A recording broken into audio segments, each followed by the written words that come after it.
Anei anō atu mai awa, kua mō te ahia e te rōpū kapahaka o ngā tika hungunu ki Wairarapa.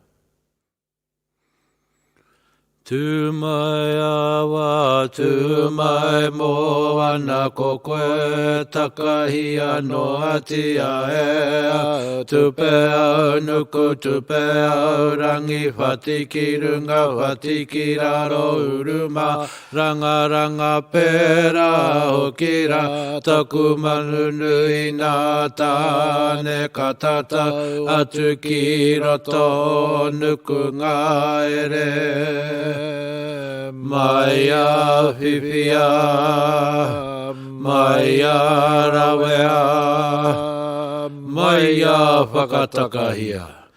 Ka taka te huki rawea, koro i runga, koro i raro, koro i tāwhiri mā te aki kora hoki koe tū mai ai. Ka hura te tamate anunui, ka hura te tamate roro a te kawaka nuku, te kawaka rangi te ai, a nuku te ai, a rangi te kura mai, huki huki te kawe au te tere kawe a nuku kawe a tai oi, tūmata ko kiriritia.